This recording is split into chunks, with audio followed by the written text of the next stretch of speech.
Vamos a empezar, como decimos siempre.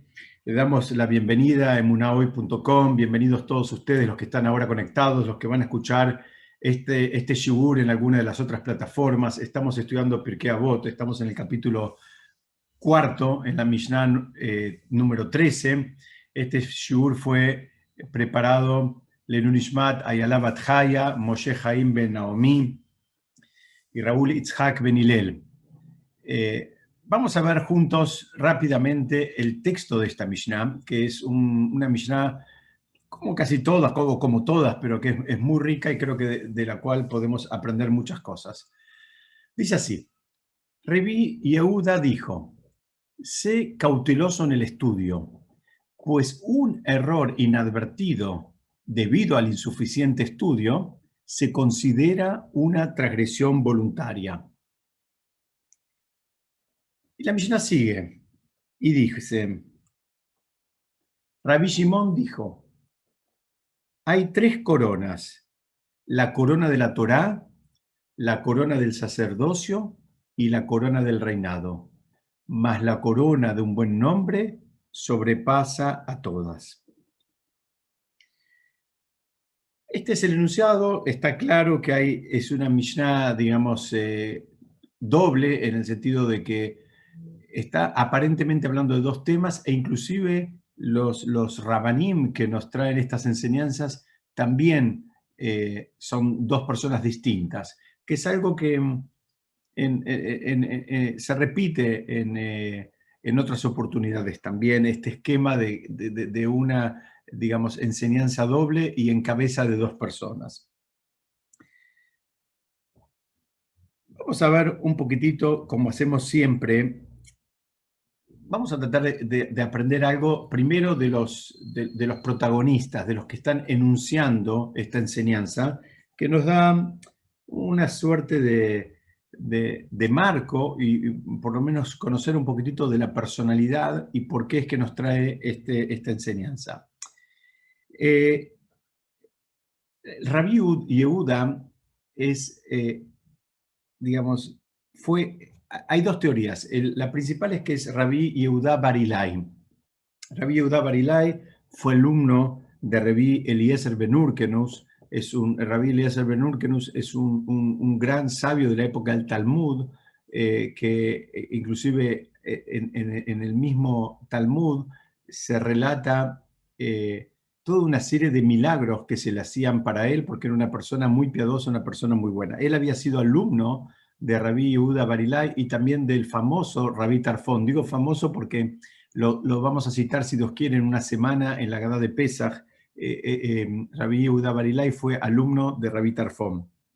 Además, ya siendo adulto, ya siendo un poquito más grande, él fue alumno del mismísimo Rabbi Akiva. ¿Por qué cuento todo esto? Estamos hablando de una persona que tuvo acceso a, digamos, a gigantes. O sea, no fue una persona que estudió ni solito, ni con alguien del montón, sino que tuvo el mérito de estudiar con hacedores de milagros y con grandes líderes de la generación, y también, digamos, personas o rabanim considerados gigantes a lo largo de la historia. Inclusive hay un dato muy interesante, dice que a lo largo del Talmud hay más de 60 leyes en la Mishnah en nombre de Rabbi Yehuda. Muchas veces lo que pasa es que dice Rabbi Yehuda, no dice Rabbi Yehuda Bar Ilai, pero es la misma persona. Cuando hay una disputa entre alágica, ¿no? ¿Cómo queda una determinada alajá? Y la disputa es entre Rabbi Yehuda Bar Ilai y Rabbi Meir, la alajá siempre quedó como Rabbi Yehuda.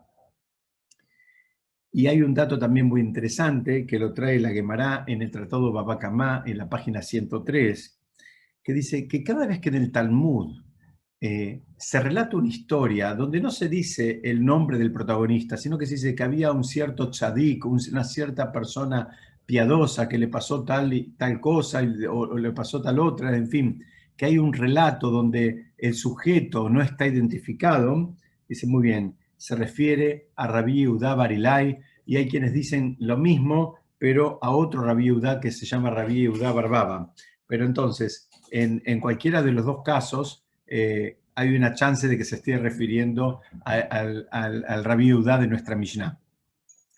Para los que le interesa saber, Rabí Yehudá Bar Ilai está enterrado por separado, tiene como una especie de lugar especial que inclusive tiene una placa que lo arreglaron hace unos años gente de la comunidad argentina justamente. Es un lugar muy lindo que está en Tzfat, no está en el cementerio de Tzfat propiamente dicho, sino que está en las afueras, o sea, cuando uno está llegando a la zona de Tzfat, ahí está el lugar de Rabí Yehudá Bar Ilai. Entonces, vamos a empezar, ahora sí nos metemos de vuelta en la Mishnah.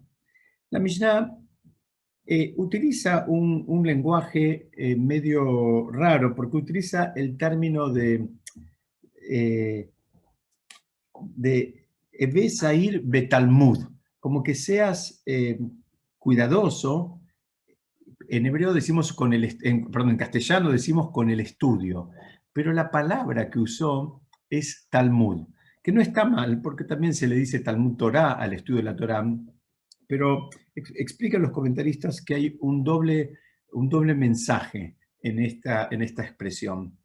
¿Por qué? Porque ustedes saben que el estudio del Talmud, acá voy a poner en la pantalla una página del Talmud para aquel que no está familiarizado, donde la parte central es, digamos, el Talmud propiamente dicho, y lo que está a los costados son comentaristas. Ustedes saben que el Talmud no tiene ni signos de puntuación, ni tiene tampoco las vocales. Esto significa que una persona que no está, digamos, debidamente guiada puede entender cualquier cosa, porque como en cualquier idioma, cuando vamos cambiando los signos de puntuación, las frases ya cambian su sentido. Y acá, además, hay otro motivo, o sea, este es como una pequeña introducción. El motivo principal, explican los comentaristas, por el cual cuando se quieren referir al estudio, porque también hay en hebreo otra palabra para referirse al estudio, al limud, también te podría haber dicho, sé cuidadoso con el limud, pero acá te usó la palabra sé cuidadoso con el Talmud. Entonces dicen que, ¿por qué? Porque dice, el estudio del Talmud exige digamos, por un lado, involucrarse y alcanzar un poder de razonamiento que bueno, es una habilidad que hay que desarrollarla con el estudio, guiado por maestros y por compañeros de estudio. Otras partes del estudio de la Torá no tienen ese desafío. ¿Por qué? Porque la mayoría del Tanaj o todo el Tanaj, uno puede estudiar el relato y punto. Y mismo que uno no lo haya entendido del todo bien o que uno tenga preguntas y demás, tiene, digamos, el mérito de haberlo estudiado.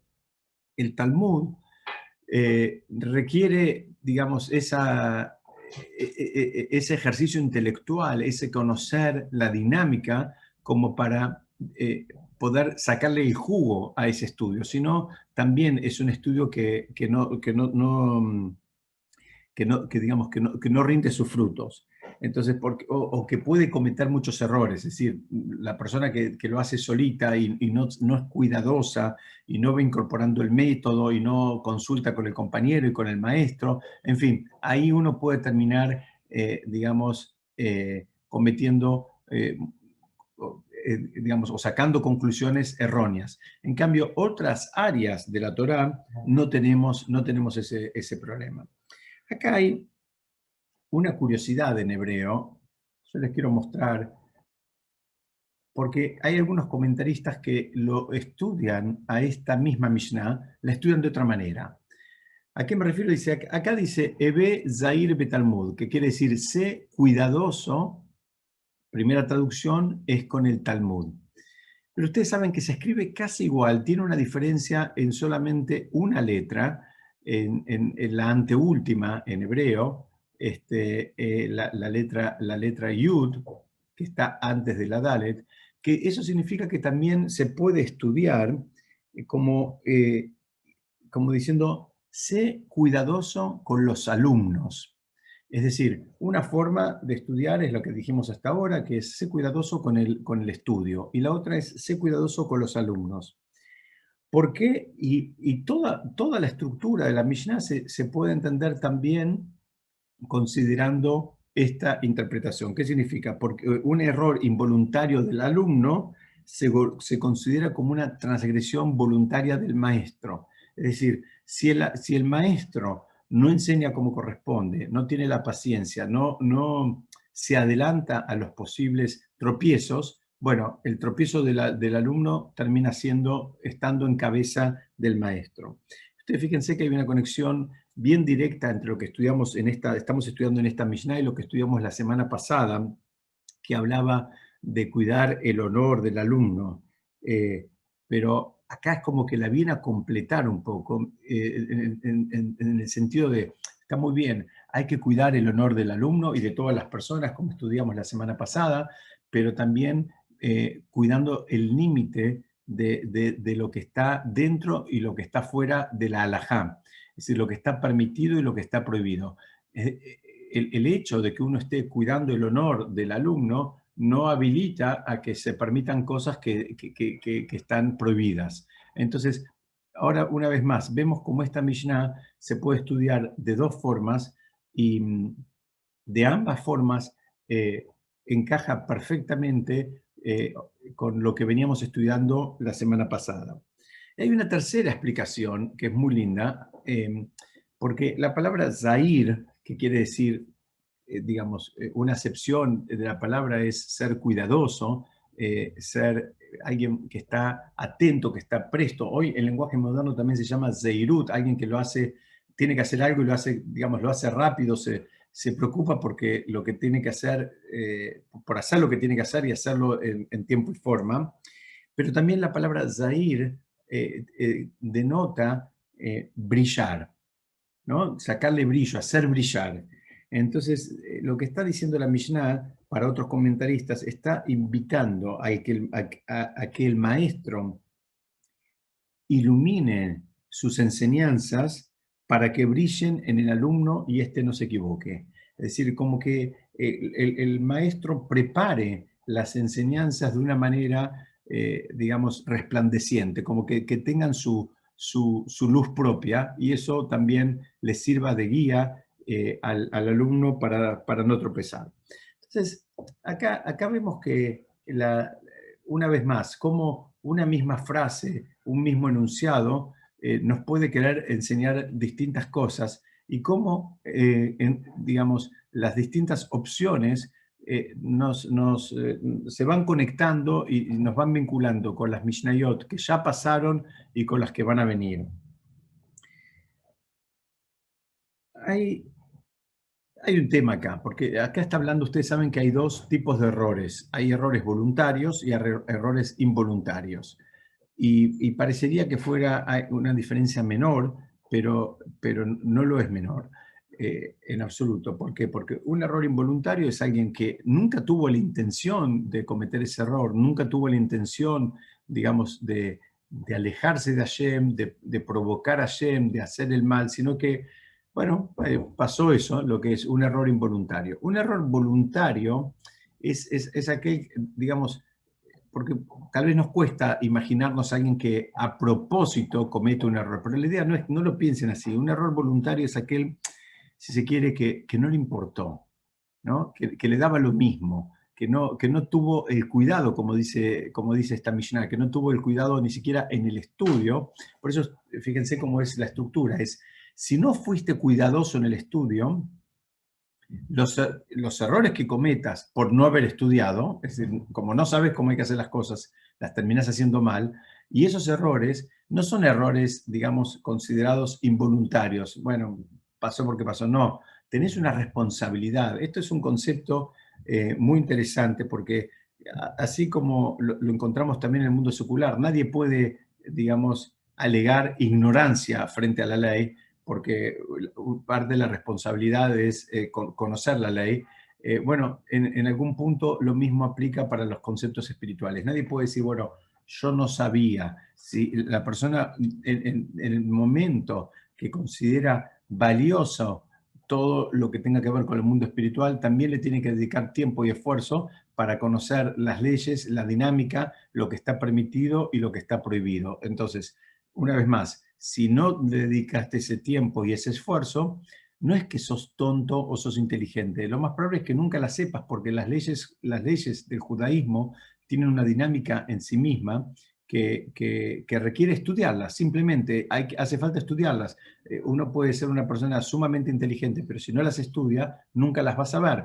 Y a eso se está refiriendo la Mishnah. Te dice, mira, no pienses que tampoco que es algo menor. Vos tenés tu responsabilidad y si no le dedicaste el tiempo, entonces no la sabés y ahora cometiste un error y la verdad que fue involuntario tu error porque vos no querías hacer la transgresión, pero lo hiciste porque no sabías. Muy bien, pero como no le dedicaste el tiempo y el esfuerzo suficiente, ahora ese error involuntario que no fue, se convierte en voluntario. Ahora quiero que se entienda bien un poquitito cómo es la dinámica de lo que está presentando la Mishnah.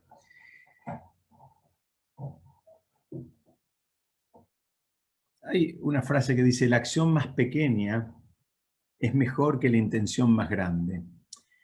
Lo que está diciendo acá, digamos, esta frase me gustó para reforzar lo que queremos estudiar. La, la idea, ¿cuál es? La idea atrás de todo esto es que no alcanza con las intenciones, no alcanza con, digamos, con lo que la persona siente o quiere sentir, con lo que le parece, con lo que, digamos, llega un momento que las cosas hay que hacerlas, ¿no? O sea, decimos en el Kiddush todas las semanas, Asher bara Elohim la azot, que Hashem hizo este mundo para hacer cosas, no para pensarlas. Vos podés tener la mejor intención en tu corazón de llamar a tu amigo que está pasando un mal momento y podés tener la intención de lunes a lunes, pero si no lo llamaste, aunque sea unos minutos, bueno, esa intención es mejor que no tenerla, pero que queda reducir a algo muy chiquitito. Entonces, por eso acá está, la acción más pequeña es mejor que la intención más grande. Tal vez tenías una intención gigantesca, pero no hiciste nada con eso. Bueno, sabé lo que la intención no, no la podemos comparar con la acción. Este es un mundo donde todos venimos a hacer cosas y hay mucha gente que está esperando que también hagamos cosas. Entonces el desafío es poder llevar a la acción básicamente todo lo que estudiamos. Entonces, ahí viene insistiendo la Mishnah por ese lado, que la persona que se formó mal y después comete errores en la acción, que no piense que sus intenciones eran buenas y eso lo va a proteger. ¿Por qué? Porque no alcanza con la intención buena, hay que llevarlo a la práctica. En lo que estamos estudiando es llevarlo al fondo, saber, digamos, haber estudiado los pormenores. ¿Se acuerdan? Estudiamos en alguna oportunidad que la manera de demostrar también el cariño que uno tiene por una mitzvah es justamente el tiempo y el esfuerzo que uno le dedica a estudiar todos los detalles que tienen que ver con esa mitzvah, ¿no? Y todos los posibles escenarios que se presentan, de la misma manera que lo hacemos en el mundo material. Lo hacemos en el mundo material en relación a las cosas y en relación a las personas. Si alguien le va a dar una vacuna al hijo, lo primero que hace pregunta es, bueno, ¿qué puede pasar y qué tengo que hacer si pasa tal cosa? Y el médico le va a decir los escenarios posibles y qué es lo que tiene que hacer en cada caso. Y llevándolo a algo mucho más material, si una persona tiene un auto y no sé, se le prende determinada lucecita, va a buscar el manual o va a ir al mecánico y va a ver qué es lo que tiene que hacer para que, digamos, el auto siga funcionando correctamente. Eso también le demuestra que le importa y valora el auto y el mismo análisis podemos hacer en relación a las mitzvot. Si te importa y valoras algo, también querés saber, digamos, cómo actuar ante cada uno de los posibles escenarios que puede presentar el cumplimiento de esa mitzvah. Entonces, quiero compartir con ustedes una idea que trae el Rav Twersky justamente a la Shalom, que él dice, mira, cuando nos confesamos diariamente, hay un momento que decimos Yoatz Nurra, aconsejamos mal. Y, digamos, esa confesión fue redactada por los Jajamim entendiendo que hay determinados actos que las personas solemos hacer, que es algo que suele pasar. Entre ellos, aconsejar mal. Y, digamos, suena medio extraño, inclusive los comentaristas dicen, bueno, podemos tener debilidades y cometer todo tipo de transgresiones, pero, digamos, ¿cuál es el beneficio de aconsejar mal a alguien? ¿Cuál es el beneficio a priori? Entonces, explican que en un principio nosotros no sospechamos que alguien lo quiso hacer con intención, esto de aconsejar mal. No sospechamos que alguien, digamos, eh, eh, lo hizo a propósito. Lo hizo, la mayoría de las veces, lo hizo pensando en que sus palabras eran las correctas y no lo eran, ¿no? Eso posiblemente sea el caso más frecuente, que alguien, tal vez una vez más, con la mejor intención, pensó que lo que estaba diciendo era lo correcto y lo adecuado para su amigo, para su compañero, para aquel que le pidió o ni siquiera le pidió consejo, pero en definitiva no era lo correcto. Entonces, esto explica el Raptors, dice, un médico, por ejemplo, que no tiene suficiente experiencia en un determinado tratamiento, él no debería indicarlo, porque él no tiene experiencia, no sabe, digamos, cómo puede reaccionar el paciente, no domina el tema. Y él dice, y si aún así el médico, digamos, prescribe ese tratamiento y el paciente sufre, si estamos claramente frente a un caso de mala praxis.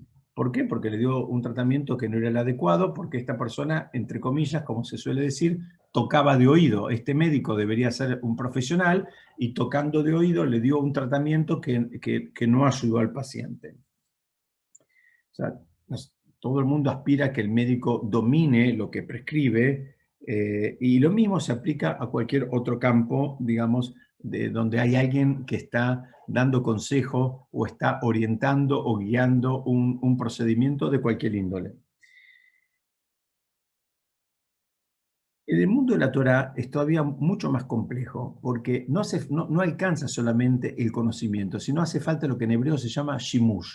Shimush quiere decir servicio. La idea es que la persona, además de haber estudiado los libros y cómo, digamos, cómo quedan las leyes, la persona tiene que, digamos,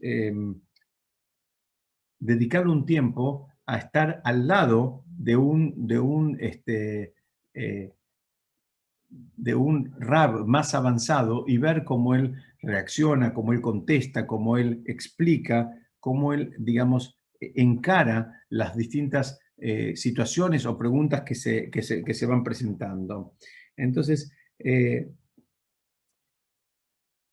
fíjense cómo en términos alágicos se valora mucho la idea de la experiencia, ¿no?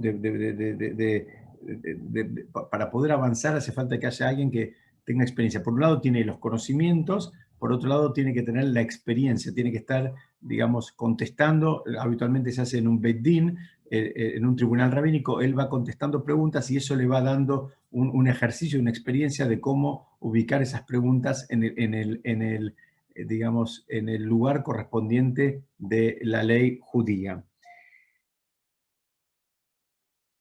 Nos guste o no nos guste, no siempre pueden opinar todas las personas. Hay veces hay que dejarle el lugar para que opinen los que son expertos en ese tema, los que tienen, digamos, el conocimiento, tienen la experiencia, y bueno, que ellos opinen, no los demás. No es lo que a cada uno le parece.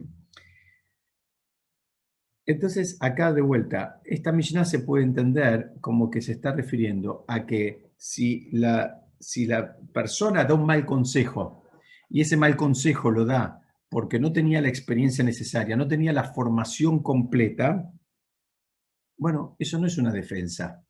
O sea, él no va a poder decir, bueno, me equivoqué porque no tenía experiencia, no es una defensa. Entonces, la Mishnah lo que está hablando es de reconocer las limitaciones, que la persona sea cuidadoso en el estudio, porque un error en el consejo o en la respuesta o en la guía que él va a dar se considera como una transgresión. Y y no todo, no, digamos, no se puede tocar de oído. No todo el mundo puede opinar de todos los temas. Esto es una enseñanza gigantesca en un momento, una generación donde todo el mundo quiere opinar de todo, inclusive cuando no domina la disciplina, no la domina en absoluto, no conoce, no entiende, no sabe, pero se siente que él puede tener una opinión. Bueno, viene acá Pirkei Avot, que es parte del Talmud, y viene y te dice, mira, no, que no opinen todos, que opinen los que realmente saben, los que conocen, los que le dedicaron tiempo, esfuerzo, profundizaron, porque si no después termina siendo un mamarracho, termina siendo cualquier cosa donde terminamos escuchando a personas que no tienen, digamos, la imagen completa del problema y mucho menos la pueden tener de la solución. Entonces, fíjense qué interesante cómo la Mishnah se va completando de acuerdo a los distintos comentaristas. Ahora ya no está hablando exclusivamente, digamos, si se quiere, de Torá, está hablando de cualquier disciplina. Tened cuidado con el consejo, tened cuidado con lo que opinás. Si no lo sabés, si no conocés y demás, a veces hay que cuidar mucho, digamos, lo que sacamos de nuestra boca, porque eso puede tener un impacto y ese impacto lamentablemente también puede ser negativo. Vamos a avanzar un poquitito más y vamos a ver la segunda parte de esta Mishnah, que digamos, aparentemente está hablando de otra cosa, perdón.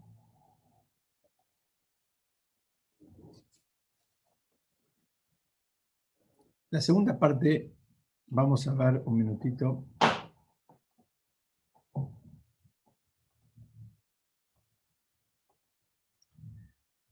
La segunda parte decía, Rabbi Shimon dijo, hay tres coronas, la corona de la Torá, la corona del sacerdocio y la corona del reinado. Mas la corona de un buen nombre sobrepasa a todas. Acá hay algo muy típico, muy típico nuestro, ¿no? Esta Mishnah, porque si ustedes fíjense, dice, hay tres coronas, habla de la corona de la Torá, la del sacerdocio y la del reinado. Pero después termina rematando, más la corona de un buen nombre sobrepasa todas. Entonces, al final, ¿en qué quedamos? ¿Son tres o son cuatro? Porque parecería que Hasu Shalom, Rabbi Shimon, no sabe contar. El Rabbi Shimon que estamos hablando acá es el Rabbi Shimon Bar Yochai, el mismísimo Rabbi Shimon Bar Yochai, que siempre, digamos, hablamos mucho de él cerca del Agua Omer, gigante. Y Hasu Shalom no es que no sabía contar. Vamos a tratar de entender un poquitito de qué se trata, por qué habla de tres y si en definitiva son cuatro. La primera pista que les puedo dar es que hay una que es la corona aparentemente de un buen nombre, que lamentablemente no se la aprecia, es como que está un poquitito devaluada. Es eh, digamos, un,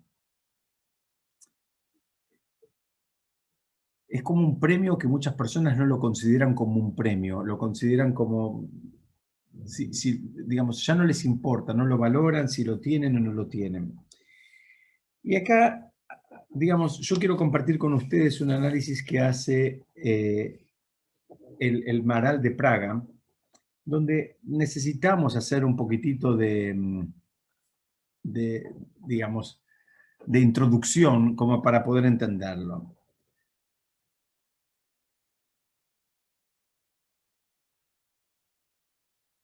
Él dice, mira, nosotros para entender esto tenemos que volver al libro de Breshit, al principio, al principio de la creación del mundo. En la creación del mundo, ahí mismo el relato dice que Hashem dijo, Naase Adam, hagamos a un hombre. Y la pregunta era, si estaba Dios solo y estaba creando al hombre, la pregunta es, ¿por qué habla en plural? ¿A quién le está hablando? Entonces, hay muchas explicaciones. Vamos a tratar de entender un poquitito el camino que hace el Maharal de Praga, donde él dice, digamos, la explicación que trae Rashi es que Hashem consultó con los ángeles y dice que Hashem quería enseñar lo que se llama en hebreo Derech Eretz. Derech Eretz quiere decir, entre otras cosas, como las normas de etiqueta. Lo que está queriendo decir el comentarista clásico Rashi es que lo que Hashem quiso hacer es, ¿sabes qué? Mismo que es Hashem mismo que es digamos, el creador del mundo, hay ángeles, también le consulto a los ángeles. Estaba como consultando, estaba como invitando, como para no quedar como que él decidía solo, le estaba dando un lugar, una participación. Esa es una explicación. Otra explicación es que la trae el Maharal y apoyado en el Baal Shem Tov, donde dice que todos los seres vivientes son creados completos. Es decir, vos tenés un oso chiquitito, es un oso bebé, que en un momento va a ser un oso grande. Y vos tenés una planta chiquitita que en un momento va a ser una planta grande. Inclusive la mariposa, que empieza siendo una larva y después se convierte en mariposa, también porque es parte de su evolución, de su crecimiento. Ella no decide si va a ser mariposa o no. Digamos, ese es el análisis, es que están digamos, ya tan en su... es parte de su ser y no hay una decisión, no hay un acto voluntario ahí. Bueno, me hago mariposa o no me hago mariposa. No, sigue creciendo. Lo mismo con los animales. Por supuesto, el perro cuando nace es chiquito y después se hace más grande, pero él digamos, no hay un cambio. Es perro cuando nace y es perro cuando se muere. La única creación, digamos, distinta es el ser humano, porque ni siquiera los ángeles, ustedes saben que los ángeles también tienen un nivel que es un nivel permanente. El ángel entre comillas, como decimos, no pasa de grado, no se refina, no se perfecciona. Eso es algo que las demás criaturas no lo vamos a encontrar.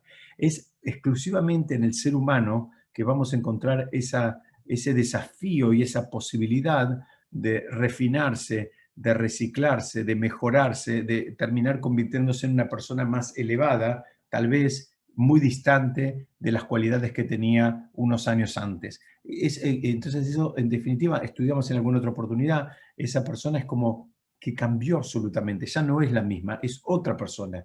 Y ustedes me van a acompañar en esta línea de pensamiento reconociendo que todos tenemos, digamos, Baruch Hashem, conocidos, amistades digamos perdón, que digamos que hicieron ese camino, o tal vez nosotros mismos, y todo cambia inclusive las rutinas, cambian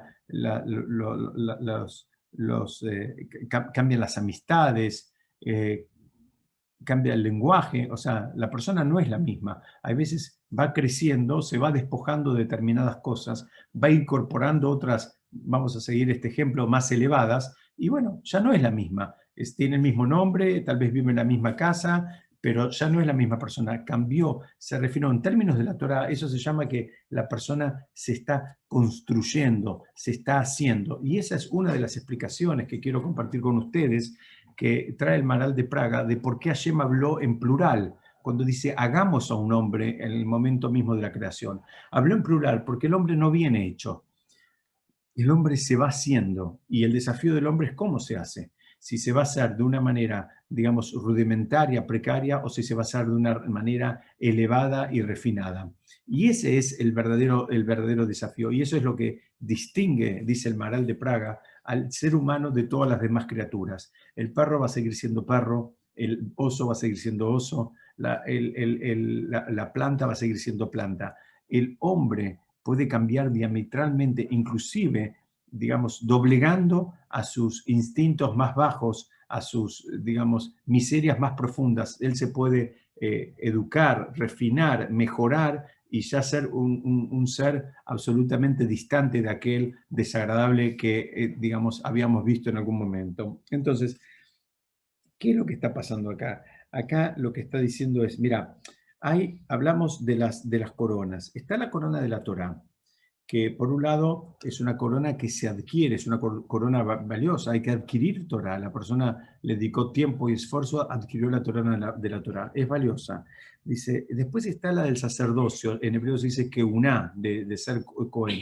Esa es digamos, corona también muy valiosa, pero por otro lado se recibe por herencia. solamente los que son descendientes de Kohanim tienen el acceso a ese espacio, digamos, del sacerdocio. Los que no lo somos, bueno, nos quedamos, en alguna medida nos quedamos afuera. Pero también tenemos la corona del Malhut, la corona es la del reinado. Y el reinado, una vez más, al que le tocó, digamos, un lugar protagónico lo tiene, y el que no lo tiene, no lo tiene. Entonces viene acá y te dice, mira, Beketer Shem Tov Ole al Gabem, la corona de un nombre bueno sobre todos ellos. Es decir, la traducción literal sería sobre las espaldas de las demás coronas, ¿no? Es decir, como que es la corona más valiosa y la más elevada. ¿Y esto por qué? Explica el Maral de Praga.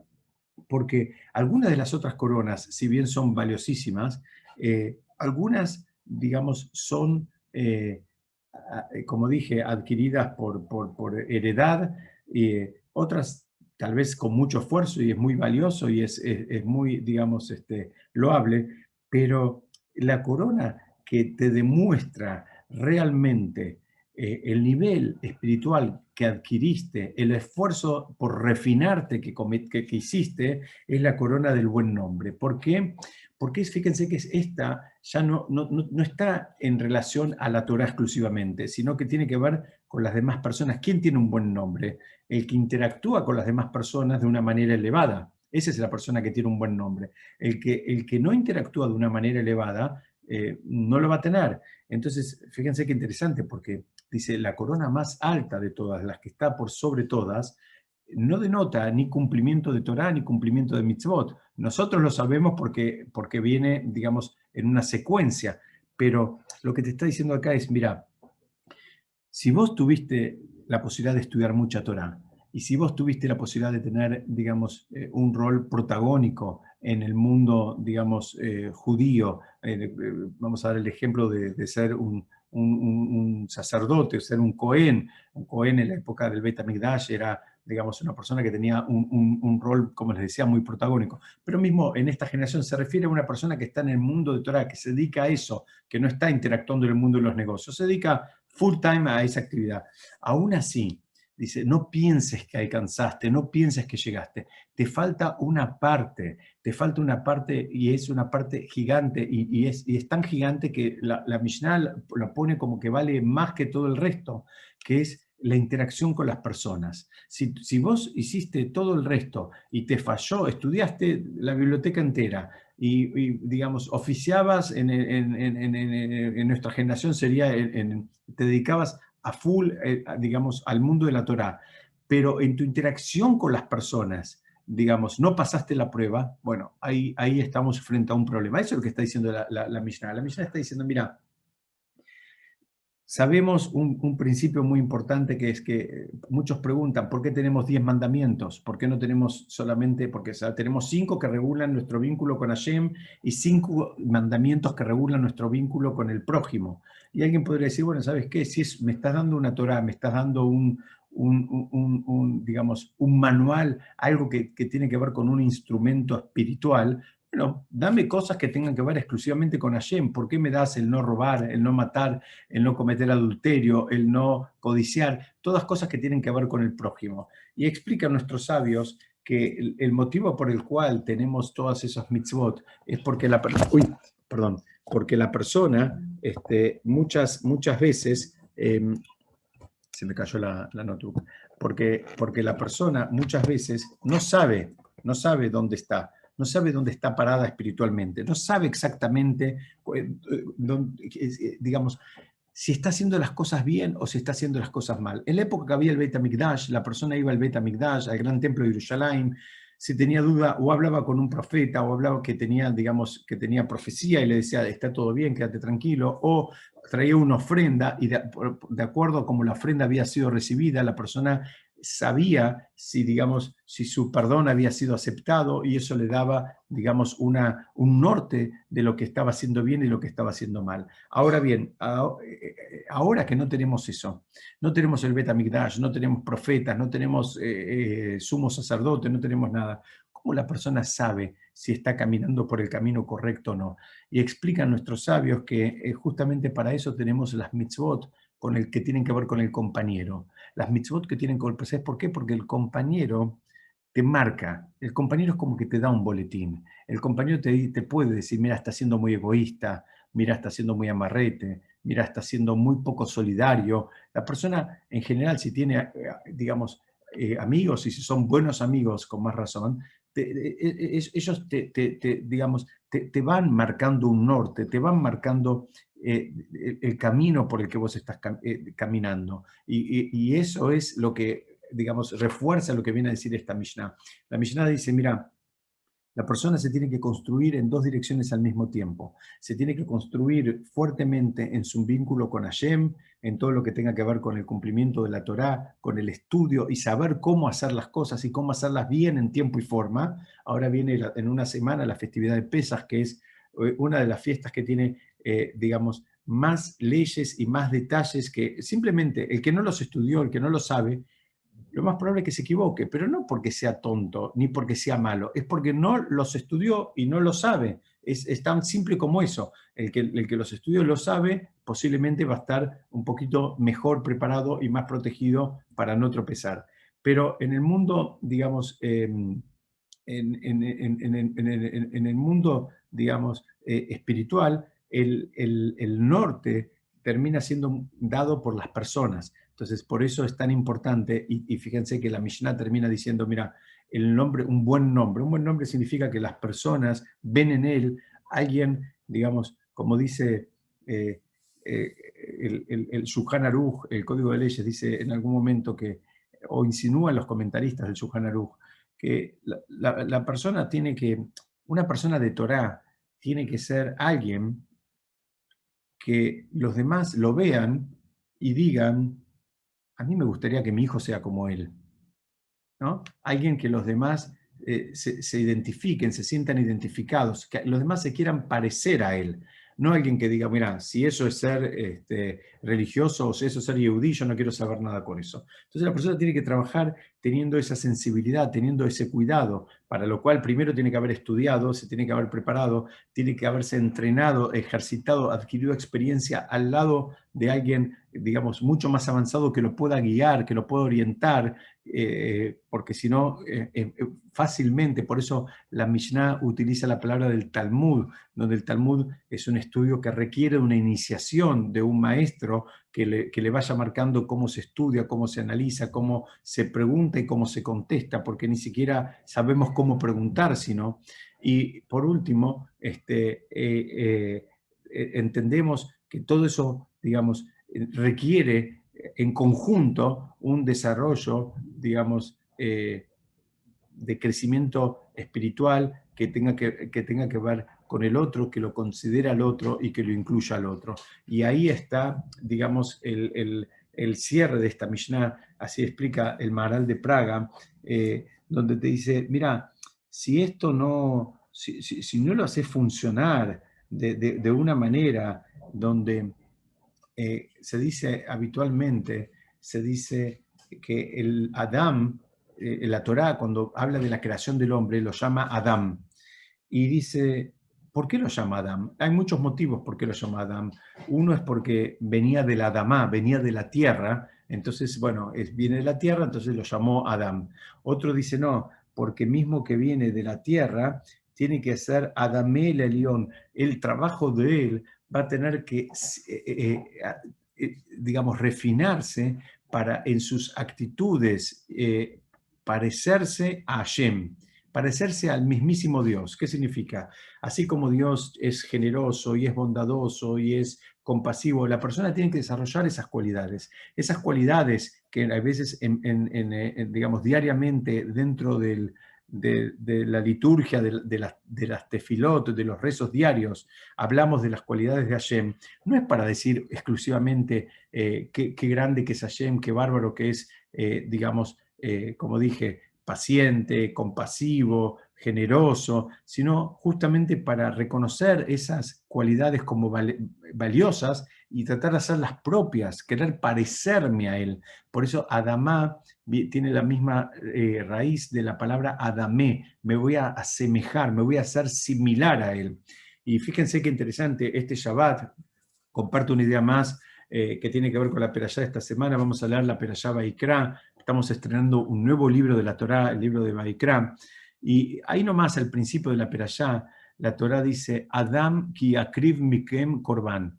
Dice, un hombre, pero el término que utiliza un hombre, utiliza el término de Adam, que no lo utiliza en relación a otras mitzvot. En relación a otras mitzvot usa el término ish, o usa el término general del pueblo de Israel. No dice Adam que ponga una mezuzá, o no dice Adam que ponga tefilim.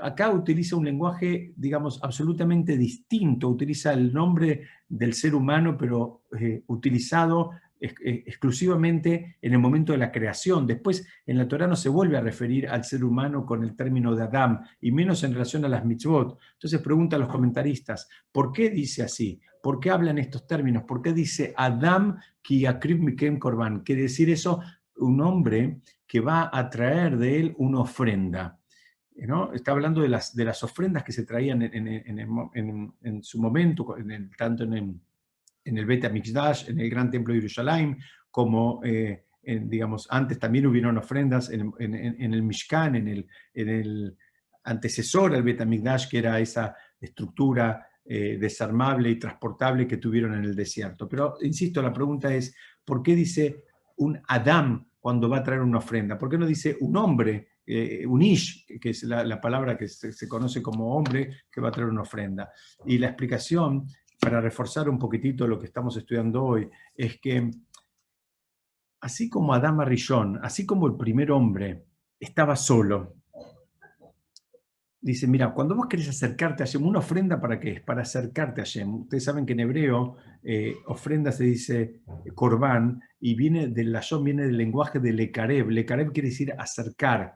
¿Por qué? Porque la persona sentía que se había separado de Hashem, se había alejado de Hashem, ahora traía una ofrenda con la intención de volver a acercarse, de, digamos, de reparar esa distancia que se había generado por alguna, digamos, transgresión, por ejemplo, que la persona haya cometido. Entonces dice, mira, si vos te querés acercar a Hashem, hacelo en modo Adam. ¿Qué significa en modo Adam? Así como Adam estaba solo, ¿qué significa que estaba solo? Significa varias cosas. Primero, que él no quería impresionar a nadie.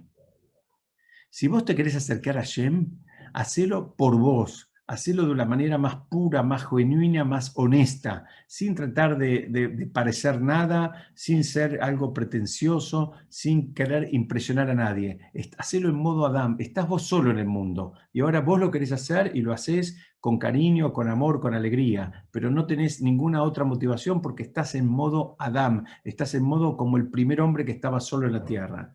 Una segunda explicación es que también Adán era dueño de todo lo que había en el mundo en ese momento, porque era el único hombre que había, y Hashem le dio todo. Dice, bueno, también, cuando vas a hacer algo, asegúrate que primero que uses todos tus recursos, y segundo que sean tuyos. Eso significa que sea, una vez más, lo más puro posible, que sea lo más genuino posible lo que estás haciendo, y que, digamos, muchas veces, aunque nos parezca un disparate, estamos cansados de ver gente que se compromete con más de lo que puede, digamos, mismo tal vez con buenas intenciones, pero a veces con también una idea de impresionar a otros más que de acercarse realmente a Hashem. La Torá usa un lenguaje muy básico para decir cómo la persona tiene que acercarse, cómo la persona tiene que vincularse con la santidad, cómo se tiene que vincular con esto de querer, digamos, reparar los vínculos. Que lo haga del modo más básico, que lo haga del modo más genuino,